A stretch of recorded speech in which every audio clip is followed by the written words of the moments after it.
Meus irmãos, nós vamos abrir a palavra do nosso Deus nesse momento para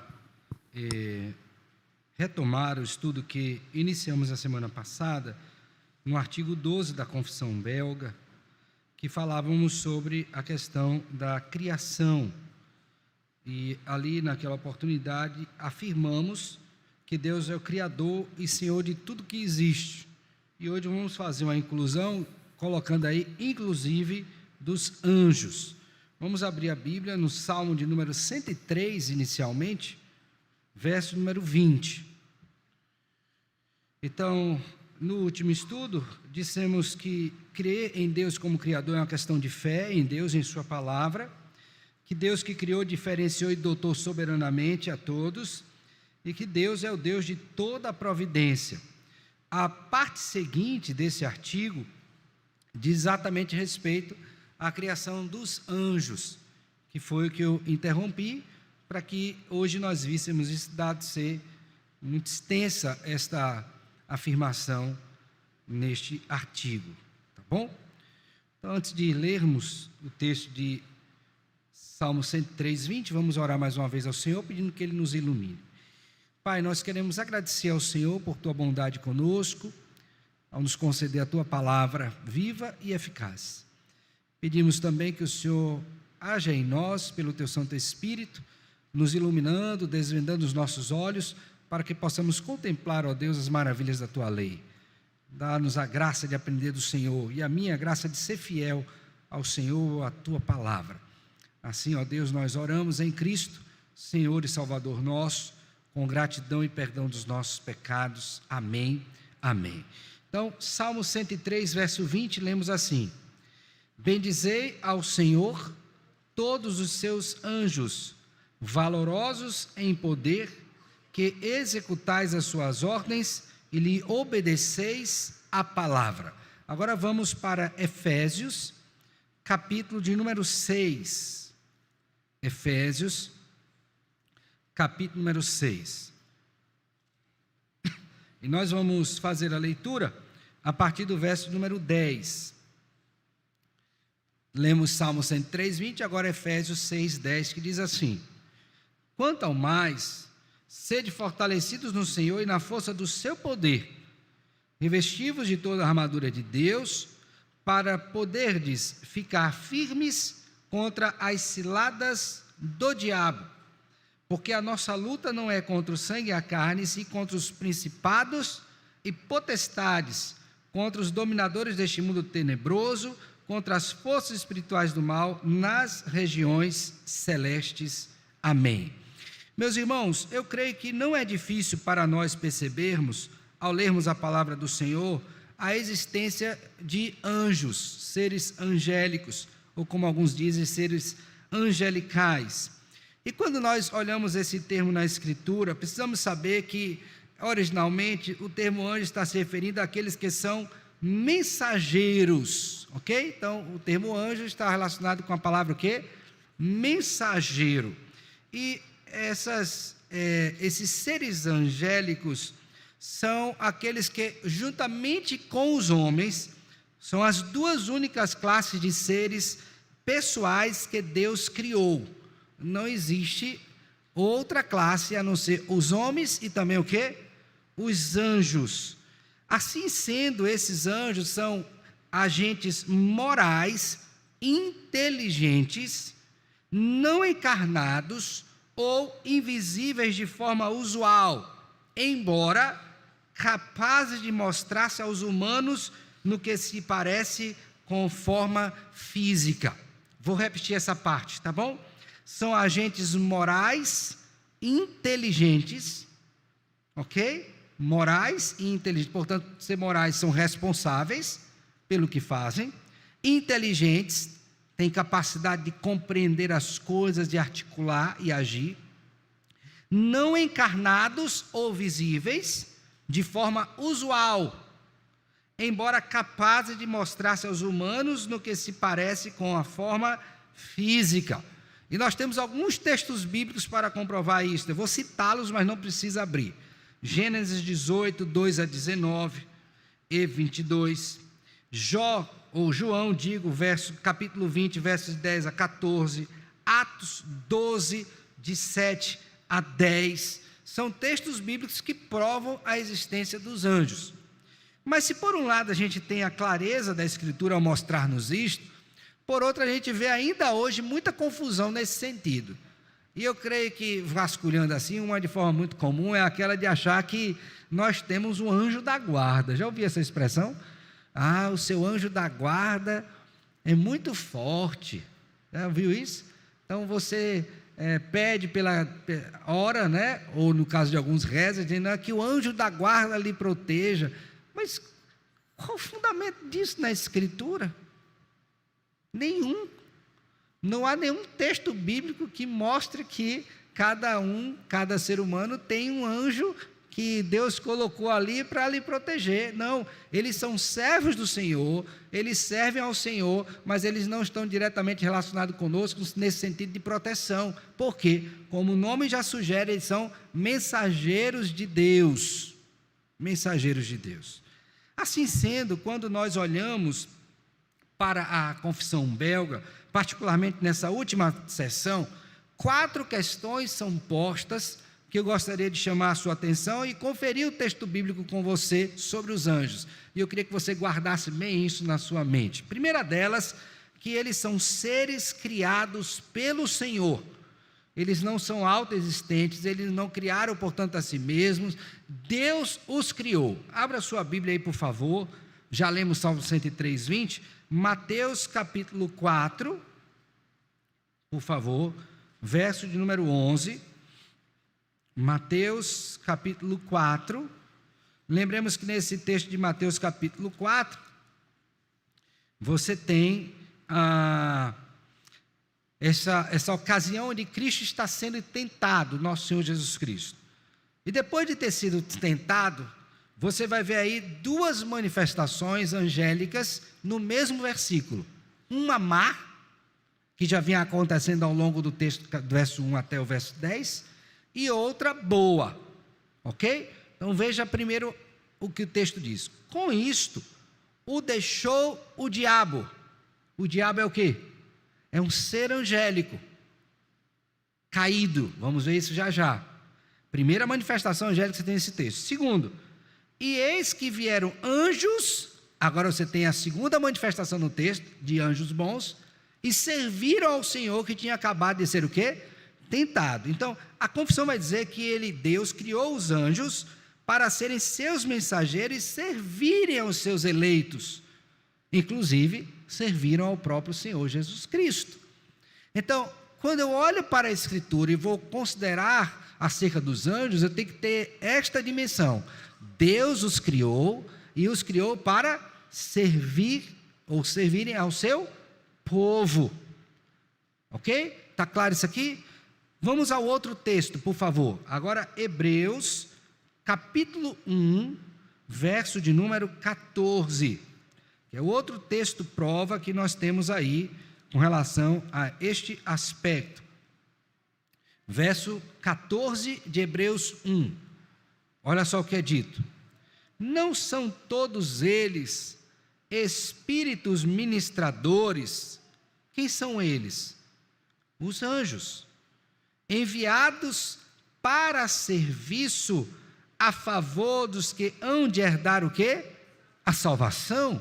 Aqui é uma pergunta retórica, a resposta que é admitida é única. Sim, eles são de fato espíritos ministradores e são postos pelo Senhor para servirem ao povo do Senhor, assim como fizeram ao Senhor Jesus Cristo, também fazem ao povo de Deus. Então, a primeira coisa que eu queria que você levasse na sua mente é isso: são seres que foram criados pelo Senhor, seres foram criados bons para serem mensageiros de Deus em favor de quem? Do seu povo. Mas a gente sabe, irmãos, à luz da Escritura também, que eles não permaneceram no mesmo estado em que caíram.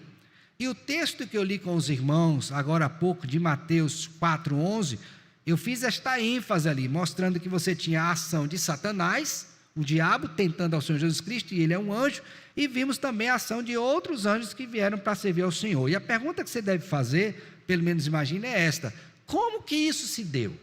E aí eu quero trazer à sua memória o que foi dito anteriormente e na introdução, que eles são seres morais. Seres o quê? Morais. Então eles têm que obedecer a um padrão de retidão posto por aquele que o criou, que no caso é o Senhor. Então qualquer desvio daquele padrão, dentro daquilo que é certo e errado, se constitui um desvio o quê? Moral. Assim como nós, quando pecamos, nós pecamos contra o Senhor. E esse pecado é um mal que? Moral. Pecado não é uma doença, a propósito, tá? Então, é uma transgressão da lei do Senhor. Deste Senhor que nos deu uma lei que é também o quê? Moral. Então, os anjos, do mesmo modo, eles experimentaram esta queda. E aí eu queria que você abrisse, por favor, a sua Bíblia, em João capítulo 8. Vamos lá abrir a Bíblia. João capítulo 8. Abriram?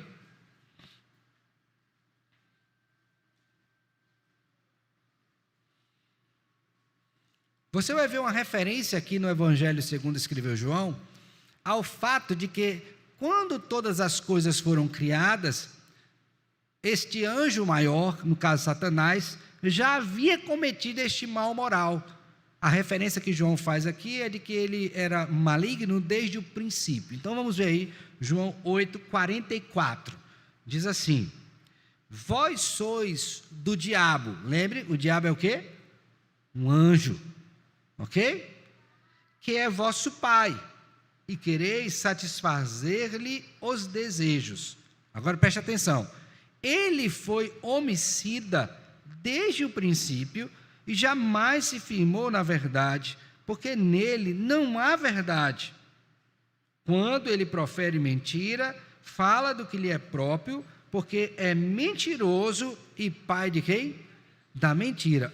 Observe esta expressão aqui, ó. Ele é homicida desde o princípio e jamais se firmou o quê? Na verdade. Então, esta alusão no texto mostra que houve um momento em que ele o quê? Caiu do seu estado original, que foi o estado de retidão criado pelo Senhor, cometendo assim esse mal moral.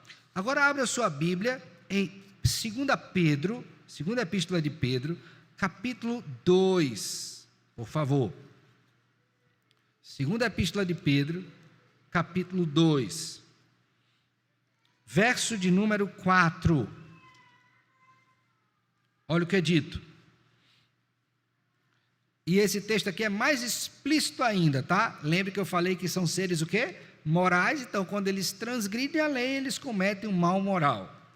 Agora eu queria que vocês lessem, 2 Pedro 2, 4. O que é dito? Ora,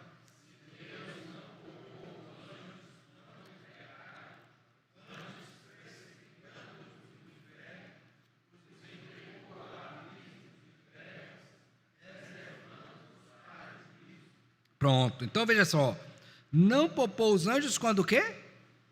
Pecaram. Então, anjos o quê? Pecaram.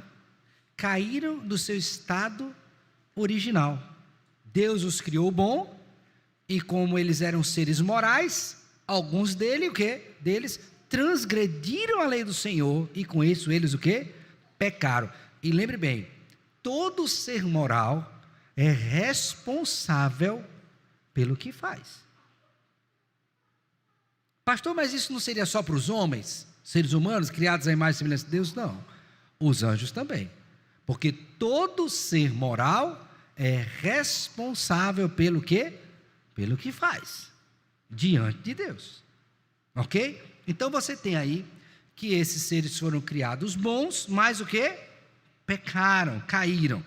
E aí a confissão belga vai dizer o seguinte: alguns deles caíram na eterna perdição, da posição excelente que Deus os tinha criado, mas os outros, pela graça de Deus, perseveraram e continuaram em sua primeira posição. Agora abra sua Bíblia, por favor, em Hebreus, capítulo 2. Abriram? Alguém diria assim: pastor, por analogia, os homens transgrediram a lei, pecaram, caíram em Adão, e Deus propôs então em Cristo a salvação para ele. Alguns, não todos, eleitos. Ok? Ok, está certo. Uns serão salvos, outros não. Mas no caso dos anjos, a obra de Cristo, ela não contaria para eles, já que são seres morais, para a salvação? Não. No caso dos anjos, Deus preservou alguns no seu estado original e aos outros não é possível salvação. Abra sua Bíblia agora aí, em Hebreus capítulo 2, por favor. Eu vou ler com os irmãos a partir do verso 14. Diz assim: abriram todos? Acompanhe aí.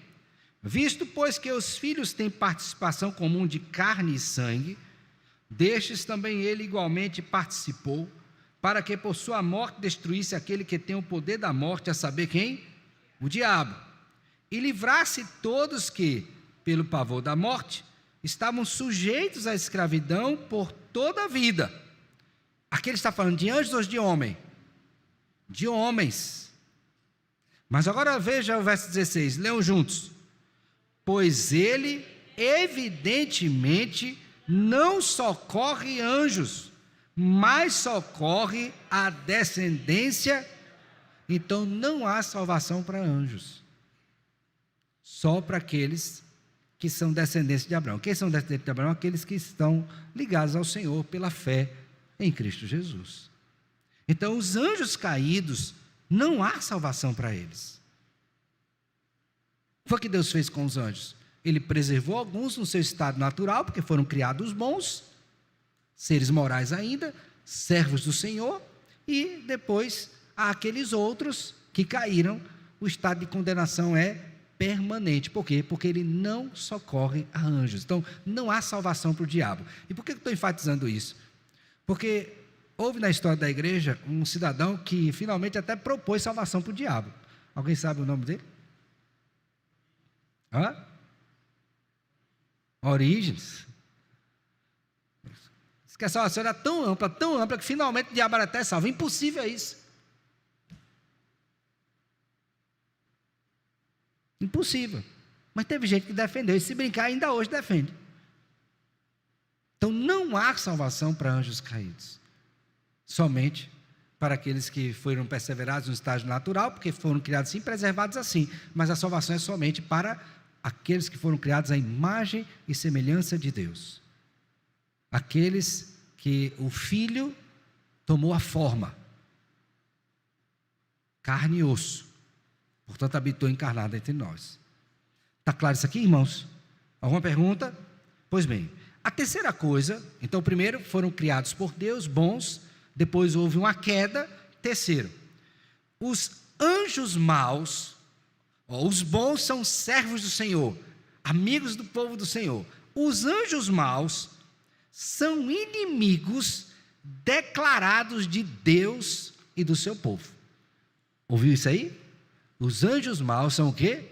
Inimigos declarados de Deus e do seu povo. Então a afirmação da confissão é: os demônios, como é que são chamados os anjos maus? Demônios, ou também de espíritos malignos. Pastor, mas a gente não devia estar falando disso aqui, porque aqui não é igreja pentecostal, não é universal, mas isso aqui é Bíblia, meu filho. Por isso que eu li no início para você o texto de Efésios capítulo 6, onde o Senhor inclusive manda você revestir-se da armadura, porque você tem que estar ciente das ciladas do maligno. Não é à toa que os apóstolos dizem: resistir ao maligno, ao diabo, e ele o quê? Fugirá de vós. Por quê? Porque existe. Agora eu vou sair por aí dizendo que tudo é demônio? Não. Mas tem que conceber a existência dele e a ação. Por isso que eles são o quê? Inimigos declarados de Deus e do seu povo. Abra sua Bíblia aí, por favor. Em Mateus capítulo 16. E veja a marcha vitoriosa da igreja, mas ao mesmo tempo a declaração do Senhor Jesus Cristo de que haverão opositores. Mateus capítulo 16. Eu vou ler do verso 16 ao 18. Abriram? Respondendo Simão Pedro, disse: Tu és o Cristo, filho do Deus vivo. Então Jesus lhe afirmou: Bem-aventurado és, Simão Barjonas, porque não foi carne e sangue que te revelaram, mas meu Pai que está nos céus. Verso 18. Também eu te digo que tu és Pedro, e sobre esta pedra edificaria a minha igreja. Agora preste atenção, que é isso aí? E as portas do inferno não prevalecerão o quê? Contra ela. Depois de Cristo afirmar isto, ele vai declarar que tem que ir para Jerusalém, que vai ter que sofrer, e Pedro vai dizer: Senhor, não faz isso não. Por favor, vamos acompanhar a sequência do verso 21 agora. Desde esse tempo, começou Jesus a mostrar aos discípulos que lhe era necessário seguir para Jerusalém e sofrer muitas coisas dos anciãos, dos principais sacerdotes, dos escribas, ser morto e ressuscitado no terceiro dia. E Pedro, chamando-o à parte, começou a reprová-lo, dizendo: Tem compaixão de ti, Senhor, isso de modo algum te acontecerá. Como que ele não vai ser crucificado? Ele precisava ser para salvar o seu povo. Ele veio para isto. Mas Jesus, voltando-se, disse a Pedro, agora observe a fala de Cristo: Arreda, Pedro. Foi assim que ele disse? Ele disse o quê? Mas quem é Satanás? Então veja, há uma oposição do diabo e dos seus serviçais, sempre contra Deus e contra o seu povo.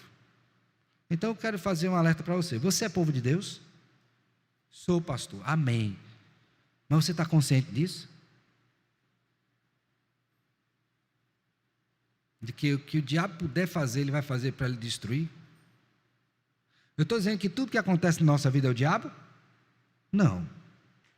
Mas estou dizendo que existem seres maus, que foram criados bons pelo Senhor, mas caíram porque transgrediram a lei do Senhor, que não tem salvação para eles, e que eles são declaradamente inimigos de Deus e do seu povo. Tenha consciência disso. Tenha consciência disso. Retomando o que a confissão diz, olha só, olha os termos disso, tá? Os demônios e os espíritos malignos são tão corrompidos que são inimigos de Deus e de todo o bem, como assassinos com toda a sua força, estão à espreita da igreja e de cada um dos seus membros, para demolir e destruir tudo com sua astúcia. Eis que o inimigo veio para fazer 3 coisas. Quais são elas? Gravou isso? Matar, roubar e destruir. Vocês estão entendendo isso? Por isso, por causa de sua própria malícia, estão condenados à maldição eterna e aguardam cada dia seus tormentos terríveis. Abram a Bíblia aí, 1 Pedro, primeira epístola de Pedro, capítulo 5. Por favor. 1 Pedro 5. Abriram?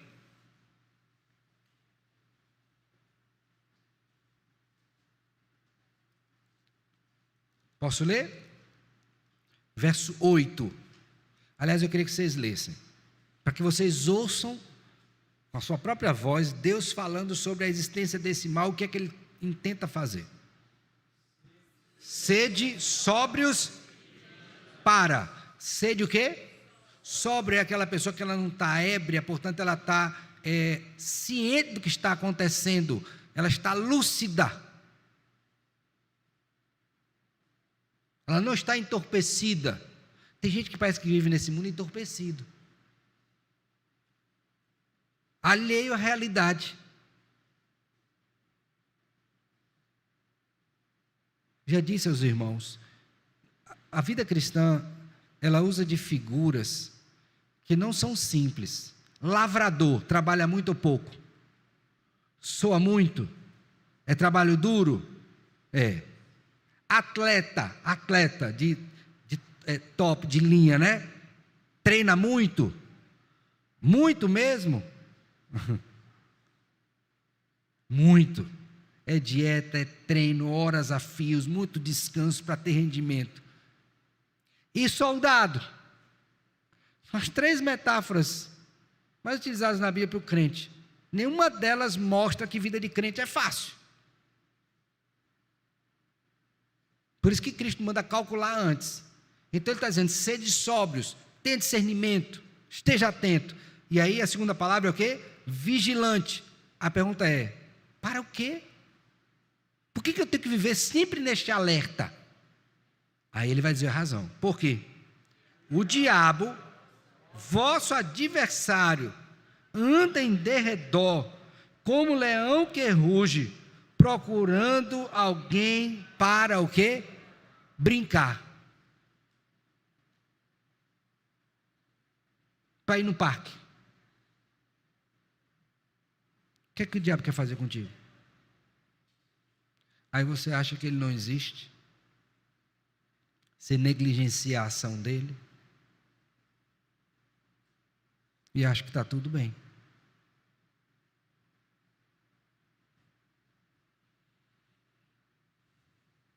Não pode ser assim, meu irmão. Nosso adversário está em derredor o tempo todo, buscando a ocasião própria para nos atingir. E ele não veio para brincar, porque ele sabe que pouco tempo que lhe resta. Porque ele sabe que o dia do juízo vai chegar.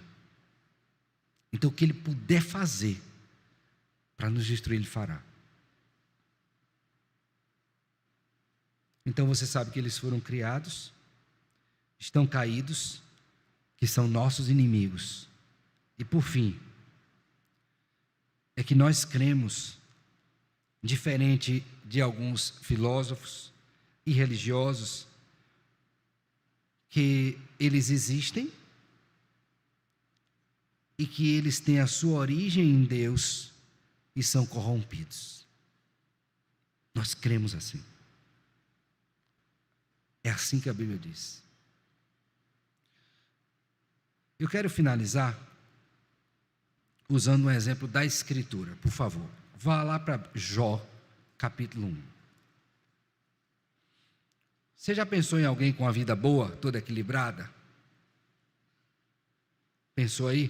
Pense numa vida boa, família boa, esposa, filhos, 10. Fartura não faltava. Uma pessoa benquista. Já pensou? Pensa aí nessa vida estabilizada, boa, pensa numa vida boa. E de uma hora para outra sua vida fazia assim, ó.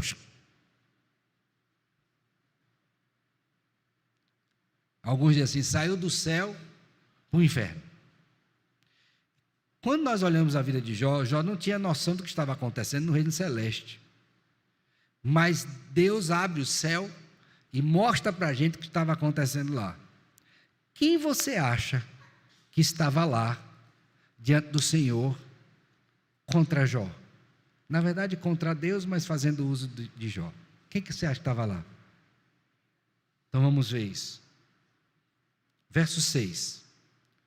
No dia em que os filhos de Deus vieram apresentar-se perante o Senhor, veio também Satanás entre eles. Então perguntou o Senhor a Satanás, de onde vens? Satanás respondeu ao Senhor e disse, de rodear a terra e passear o quê? Por ela. Caçando o quê? Aquilo que Pedro falou lá. Alguém para ele o quê? Lá. Alguém que está andando assim, ó.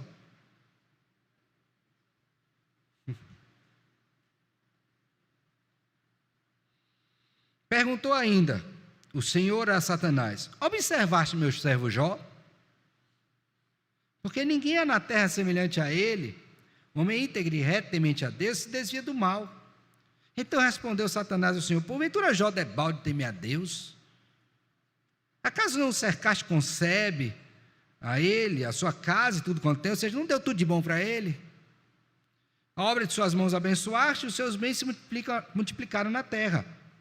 Estende, porém, a mão e toca-lhe em tudo que tem, e verás se não blasfema contra ti na tua face. Disse o Senhor a Satanás: eis que tudo quanto ele tem está em teu poder, somente contra ele não estenda a mão. E Satanás saiu da presença do... Aí você vai ver a ação dele. Foi o que aconteceu. Perdeu os bens, perdeu os funcionários e perdeu os filhos. Mas você acha que Satanás parou? Voltou novamente. Por favor. Verso 1, capítulo 2. No dia que os filhos de Deus vieram apresentar-se perante o Senhor, veio também Satanás entre eles apresentar-se perante o Senhor. Então o Senhor disse a Satanás: de onde vens? Ó, mesma resposta. De rodear a terra e passear por ela. Perguntou o Senhor a Satanás: observaste meu servo Jó, porque ninguém há na terra semelhante a ele, homem íntegro e reto, temente a Deus, que se desvia do mal. Ele conserva a sua integridade, embora me incitasse contra ele, para o consumir sem causa. Então Satanás respondeu ao Senhor: pele por pele, tudo quanto o homem tem dará pela sua vida. Estende, porém, a mão, toca-lhe nos ossos e na carne, e verás se não blasfema contra ti. Disse o Senhor a Satanás: eis que ele está em teu poder. Mas poupa-lhe o quê? Foi o que aconteceu com Jó? Era uma doença tão brava que ele raspava a pele com cacos. Aí você lê um texto desse e acha que Satanás não existe? Que ele quer o seu bem? Eu queria finalizar esse estudo dessa noite dizendo para você algumas coisas sobre isso. Primeira delas: não seja como alguns que desconsideram a existência do maligno e de seus intentos, e ouça o conselho dado pelo apóstolo: vigie, sede sóbrio, porque o diabo, vosso adversário, está em derredor, buscando a quem possa o quê? Tragar. Não brinque com isso. Isso é tão sério que o Senhor Jesus Cristo, na sua oração, a oração que ele nos ensinou, ele disse: não nos deixe cair em tentação, mas livra-nos do quê? Do mal. Ali não é só do mal do fato de eu praticar, não, é do maligno. Daquilo que porventura de mal me vier a acontecer, inclusive como fruto da ação do maligno. Então não brinque com isso. Pastor, é para eu viver sobressaltado? Ah, meu Deus, Satanás está ali atrás da porta. Não estou dizendo isso não. Estou dizendo para você viver com consciência de que ele existe, que seus anjos estão aí, e que nós precisamos pedir a Deus que nos guarde. Não darmos ocasião. Resista ao diabo, e ele o quê? Fugirá de vós. Lembre que ele é seu adversário. Ele não está para brincadeira. Como eu disse agora há pouco, a palavra nos diz: pouco tempo lhe resta. Pastor, o que é que ele pode tentar? Contra mim. Estou usando meu exemplo. Contra a minha família. Contra as pessoas que estão ao meu redor, as quais eu amo, contra a igreja. No meu trabalho. Tantas áreas que ele pode atuar. E tem feito isso com muitos. Semear discórdias, contendas, inveja. Muitos. Então pense sobre isso. Segunda coisa que eu queria que você tivesse: não seja, em hipótese alguma, daqueles que desconsideram a ação de Deus, pondo limites à ação do maligno. Então, por que eu estou dizendo isso? Porque tem algumas pessoas que parece que tem aquele reino de rivalidade, né? Sabe aquele desenhozinho, yin e yang, né? Nem todo bem é bem, nem todo mal é mal, uma luta entre o bem e o mal, forças rivais e da mesma proporção. Isso é uma mentira. O reino do maligno é sempre um reino, usando a linguagem de um grande autor, parasitário. Ele se apropria do que não é dele, debaixo da permissão de Deus. Então ele nunca, olhe e observe isso, nunca será mais poderoso do que o nosso Senhor. Ele tem poder? Tem. Mas ele tem todo o poder? Não. Ele é chamado como príncipe deste século. É verdade. Mas quem é o rei dos reis? É o Senhor. Então sai daqui com o seguinte: olha, ele existe, eu preciso estar atento, vigilante, sóbrio, como a palavra de Deus me diz, mas eu tenho que saber que maior é o que está em nós. Isso é uma bênção. Isso é uma maravilha. Porque se por um lado nós podemos em algum momento passar por algo semelhante ao que Jó passou, mas nós temos a plena convicção de que nada daquilo aconteceu fora da ação soberana do Senhor. Tanto é que ele pôs limite, toca nele, mas não tira a vida. Você vai até aqui, e Satanás sabe disso, mas às vezes os crentes não sabem, e aí ficam com mais temor de Satanás do que de Deus.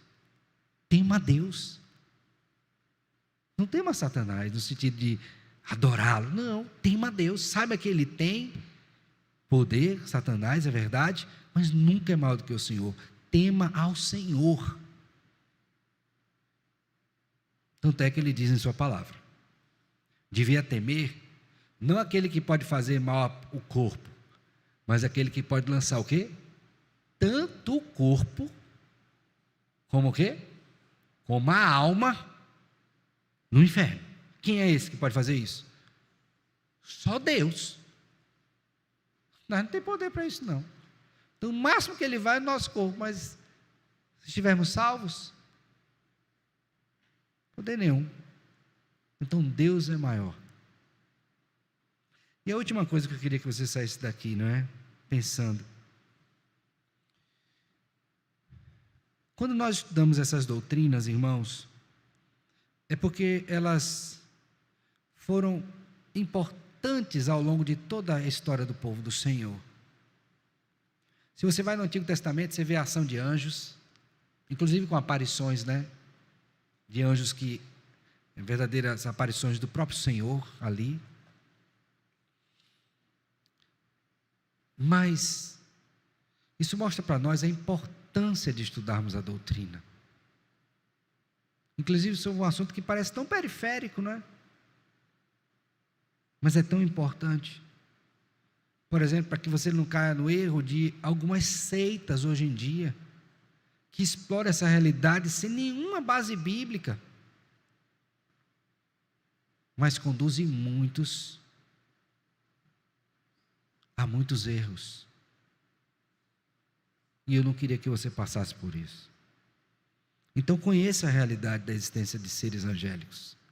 Saiba quem eles são, o que é que eles devem fazer. Mas acima de tudo, confie no Senhor, que lhe deu uma boa doutrina, que é desejo dele que você aprenda para que você possa viver sempre confiado no Senhor. Sempre. Mesmo em meio a situações difíceis.